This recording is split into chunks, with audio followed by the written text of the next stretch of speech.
रायगड रोहा नगरपालिकेच्या वतीनं पुतळ्याचं अनावरण करण्यात आलं। छत्रपती शिवाजी महाराज यांच्या पूर्णाकृती पुतळ्याचं अनावरण केलं जाणार आहे। संभाजीराजे छत्रपती यांच्या हस्ते पुतळ्याचं अनावरण झालं।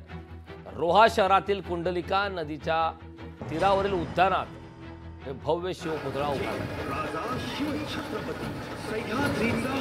राजे जय जय शिव छत्रपती, जय जय शिव छत्रपती।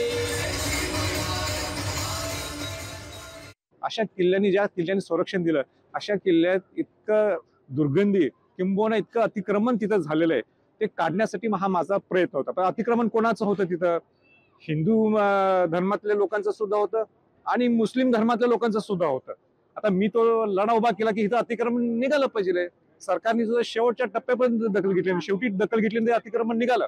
पण मी तिथं पोहोचायच्या अगोदरच बऱ्याच गोष्टी उलट्या सुट्या झाल्या आणि मग ते गालबोट सुद्धा तिथे लागले। हिंदू मुस्लिमांच्या मनात एक शंका, दोन धर्मांमध्ये शंका निर्माण झाली आणि ज्यांनी केलं त्यांच्यावर कारवाई व्हायलाच पाहिजे, त्याबद्दल माझं दुमत नाही। पण माझा काही संबंध असताना सुद्धा अनेक राजकीय लोकांनी मुद्दाम मला टार्गेट केलं, मला इतकं वाईट वाटलं ते।